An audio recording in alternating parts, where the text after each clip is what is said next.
monogenes Bapa kan satu hakikat dengan Bapa. Ini ngerti dulu sampai sini.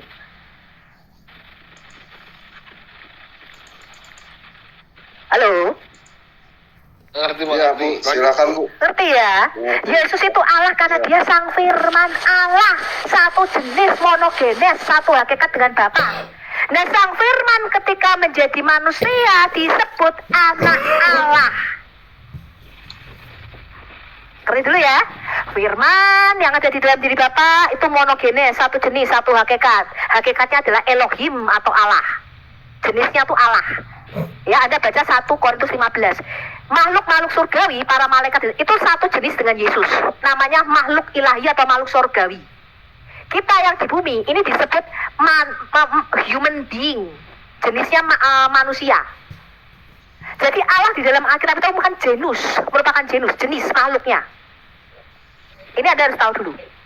Ya, itulah hakikat Yesus sebagai sang firman yang adalah satu hakikat, satu jenis dengan Allah. Ketika dia nusul disebut anak Allah. Clear sampai sini? Itu Allah. Lalu Tuhan sama Tuhan sama di dalam Alkitab kita. Bedanya cuma daerah dominion atau kekuasaannya. Tuhan itu artinya penguasa atau pemilik. Ini teman-teman mesti tahu dulu. Jadi Tuhan itu gelar. Kalau Tuhan dia bilang, oh Allah itu gelar, Allah bukan gelar. Allah itu jenis makhluknya. Yang gelar itu Kyrios, Tuhan. Tuhan itu gelar. Misalnya Lord Charles yang sekarang King Charles III, penguasa Britain. Itu Lord. Tetapi kepemilikan atau ketuhanannya Charles itu cuma ada di Britain, ada di Inggris. Di luar Inggris dia bukan Tuhan. Lah Yesus disebut Tuhan kenapa? Karena dia Tuhan segala, Tuhan Raja di atas segala Raja. Wahyu 19 ayat 16 dan Matius 28 ayat 18. Kepenguasaan atau ketuhanan Yesus, dominionnya, daerah kekuasaannya itu meliputi surga dan bumi. Dan dunia orang mati. Dan dunia orang mati. Wahyu 1 ayat 17-18. Dia memegang kunci maut dan kerajaan maut. Itu bicara otoritas ketuhanannya atas neraka, atas kerajaan kegelapan. Itu baru Tuhan. Makanya setelah bangkit dari antara orang mati, Matius 28 ayat 18, Yesus mengatakan, segala kuasa di surga dan di bumi diberikan kepadaku. Lah, itu bicara dia Raja Mesias. Itu bicara dia Tuhan. Makanya Kisah Rasul 2 dikatakan Allah membangkitkan Yesus yang kamu salibkan itu. Mute. Ya, Ibu Asri dinaikin. Ibu ini. Di mute. Ibu Asri dinaikin ini. Feedback. Ya lanjut Bu, lanjut. Makanya hanya setelah Yesus bangkit dari antara orang mati, baru dia jadi Tuhan atas kerajaan Adam, atas kerajaan di bumi ini. Baru dia menjadi Raja Mesias dari keturunan Daud. Ya, inilah Kisah Rasul 2 ayat 36. Maka Allah menjadikan ya atau meneguhkan ya Yesus yang kamu salibkan itu sebagai Tuhan dan Kristus. Jadi Tuhan itu merupakan gelar Yesus sebagai Raja Mesias. Tuhan itu selalu berhubungan dengan gelarnya sebagai Kristus. Tuhan dan Kristus itu nggak bisa dilepaskan.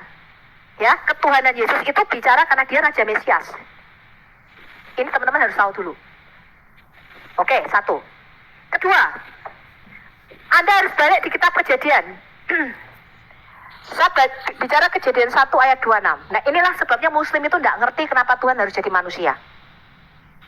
Kejadian 1 ayat 26 sampai dengan 28. Ketika Tuhan mengatakan begini, marilah kita menciptakan atau menjadikan manusia menurut gambar dan rupa kita.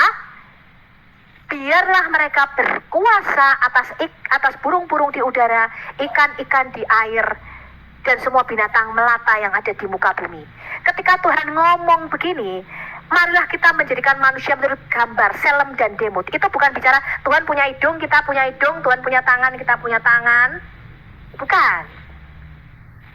Gambar dan rupa itu artinya dijadikan Tuhan atas bumi ini. Biarlah mereka berkuasa, itu bahasa aslinya let them have dominion. Biarkan manusia itu mempunyai dominion. Biarkan manusia itu mempunyai kingdom. Biarkan manusia itu mempunyai king dominion. Kingdom itu dari kata king dominion. Biarkan manusia itu mempunyai kerajaan. Ngerti ini? Kejadian 1 ayat 26. Jadi di situ Allah itu mengangkat Adam sebagai Tuhan atas seluruh makhluk ciptaannya di bumi, sebagai Kyrios, sebagai raja yang mempunyai dominion. Dominionnya seluruh alam di bumi ini, di bawah kuasa Adam. Baik yang ada di udara, di langit pertama. Ini bicara langit pertama ya. Burung-burung di udara itu bicara langit pertama. Di dalam Alkitab kita langit ada 3. Ini bicara langit pertama. Ini ya, daerah teritorinya Adam, daerah teritori ketuhanan manusia. Itu langit pertama, kemudian bumi, kemudian air yang di laut. Sampai sini mudeng. Allah menjadikan Adam sebagai raja, sebagai Tuhan, penguasa atas seluruh bumi, dan sebagai imam atas seluruh bumi. Imam itu artinya mewakili seluruh ciptaannya. Jadi pada waktu kalau Tuhan turun di bumi, dari dimensi roh ke dimensi fisik, itu portalnya di Taman di Eden. Ketika dia turun ke bumi, ke dimensi fisik, di Taman di Eden, dia itu tidak datang sama binatang-binatang. Karena Adam itu sudah dijadikan imam, dia mewakili seluruh makhluk ciptaannya. Dia datangnya sama Adam. Adam, ngapain aja kamu hari ini? Dogi sudah dikasih makan. Sudah Tuhan. Gimana dengan kondisi monyet? Oh, monyet baik-baik saja. Jadi dia tanyanya sama Adam. Ngomong-ngomongnya sama Adam. Itu artinya Adam menjadi imam. Dia mewakili seluruh ciptaannya. Sampai sini mudeng enggak? Adam dijadikan Tuhan atau Kyrios atas bumi. Mudeng ya? Tuhan memberikan kerajaan. Ya, nah kerajaan Adam ini, Adam itu Tuhan teman-teman. Ya, kekuasaannya meliputi seluruh bumi tadinya. Ya, tadinya. Nah, kemudian ketika Adam jatuh ke dalam dosa di Kejadian 3, kalau Anda baca Kejadian 3, kejatuhan manusia dalam dosa. Saya bacanya enggak gitu. Saya membaca Kejadian 3 adalah peperangan rohani antara kerajaan kegelapan melawan kerajaan Adam. Dan Adam kalah. Adam kalah set 3-0. Anda baca di dalam video saya mengenai Matius 4 dan Lukas 4, yaitu pencobaan iblis di padang gurun oleh Yesus. Itu Yesus bukan dicobai iblis. Itu Yesus memenangkan peperangan di alam roh melawan iblis sebagai Adam yang kedua untuk mengambil kembali kerajaan Adam yang sudah dihilangkan Adam di Taman di Eden. Udah sampai sini? Betul ya? Ketika Adam jatuh ke dalam dosa, pada waktu dia menuruti perkataan iblis, iblis ngomong gini, Adam, bukankah Tuhan berfirman, semua buah di dalam taman ini, pohon-pohonnya boleh kamu makan? Hawa ngomong apa? Oh enggak, memang kami boleh makan semua, kecuali yang satu ini katanya. Jangankan makan, kami raba saja buahnya nggak boleh. Karena Tuhan ngomong, pada hari aku meraba buahnya, aku mati. Iblis berkata apa? Sekali-kali tidaklah terjadi demikian. Melainkan Tuhan tahu, ketika kamu makan buah pohon pengetahuan baik dan jahat, itu namanya Hada'at Tofara. Hada'at Tofara, Hada'at Tofara, itu artinya pohon pengetahuan yang baik dan yang jahat. Itu disebut juga dengan the tree of wisdom atau pohon kebijaksanaan. Iblis ngomong gini, sekali-kali tidak katanya. Tetapi Tuhan tahu kalau kamu makan buah ini, matamu akan terbuka dan kamu akan menjadi sama seperti Allah. Ini bicara iblis. Itu yang sudah memberontak dulu. Dia sudah memberontak di dimensi roh. Dia sudah melepaskan otoritas dari kerajaan surga. Dia mau merebut juga kerajaan di bumi ini dari Adam. Jadi dia ngomong gini, Adam, kamu bukan hanya jadi raja, kamu bisa jadi seperti Allah.